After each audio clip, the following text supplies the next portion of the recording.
तो वहीं उत्तर प्रदेश में विधान परिषद के लिए मतदान संपन्न हो गया है। आपको बता दें कि गोरखपुर नगर निगम परिसर स्थित बूथ पर पहुंचकर मुख्यमंत्री योगी आदित्यनाथ ने अपना वोट डाला। गौरतलब है कि राज्य में स्थानीय निकाय की 36 विधान परिषद सीटों पर चुनाव हुए, जिनमें से 9 सीटें बीजेपी निर्विरोध जीत चुकी है, तो वहीं 27 सीटों पर मतदान किया गया। इन सीटों पर 95 उम्मीदवार मैदान में है। बसपा और कांग्रेस के मैदान में न होने से सपा और भाजपा में सीधी टक्कर है, जबकि कुछ सीटों पर निर्दलियों के उतरने से मुकाबला त्रिकोणीय है। बीजेपी ने सभी 27 सीटों पर उम्मीदवार उतारे, तो वहीं सपा ने 25 सीटों पर अपने कैंडिडेट उतारे हैं। तो गाजीपुर सीट पर निर्दलीय प्रत्याशी को समर्थन मिल रहा है। इसके अलावा एक सीट पर सपा की सहयोगी आरएलडी चुनाव लड़ रही है। राजा भैया की जनसत्ता पार्टी से प्रतापगढ़ सीट पर अक्षय प्रताप सिंह है, तो वाराणसी सीट पर माफिया ब्रिजेश सिंह की पत्नी अन्नपूर्णा सिंह और आजमगढ़ सीट पर बीजेपी के एमएलसी यशवंत सिंह के बेटे निर्दलीय किस्मत आजमा रहे हैं।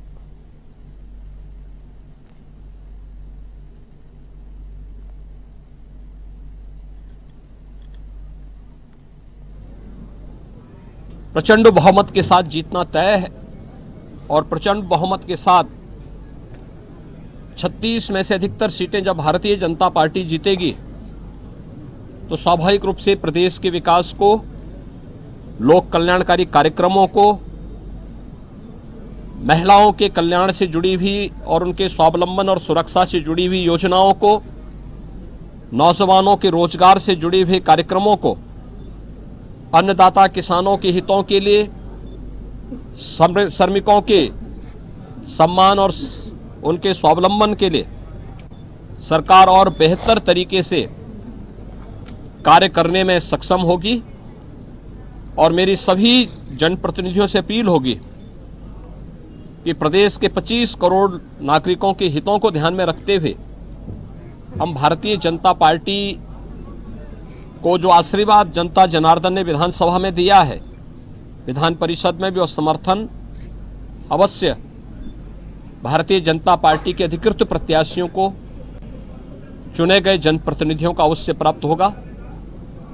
मैं एक बार फिर से पूरे प्रदेशवासियों को वासंतिक नवरात्रि, महाअष्टमी की स्थिति, महानवमी और मर्यादा पुरुषोत्तम भगवान श्री राम के पावन जन्म दिवस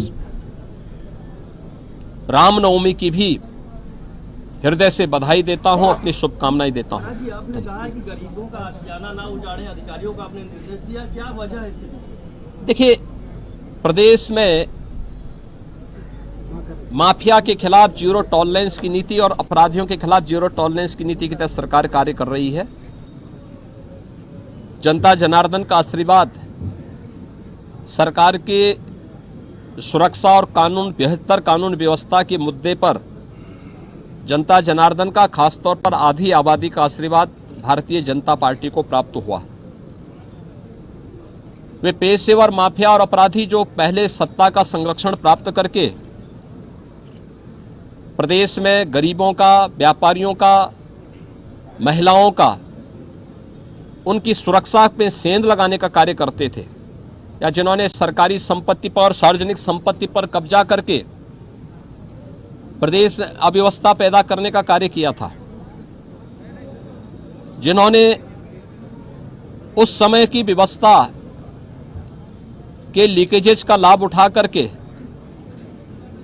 उस समय भ्रष्टाचार को बढ़ावा दिया था, तो पिछली सरकारों के कार्यकाल के दौरान जिन्होंने अनैतिक रूप से, अवैध रूप से शासकीय संपत्ति पर, सार्वजनिक संपत्ति पर, गरीबों की संपत्ति पर, व्यापारियों की संपत्ति पर कब्जा किया हुआ है, एंटी भूमाफिया टास्क फोर्स वर्तमान में पूरे प्रदेश के अंदर उस अवैध कब्जे से मुक्त करने के एक बृहद कार्यक्रम को आगे बढ़ा रही है।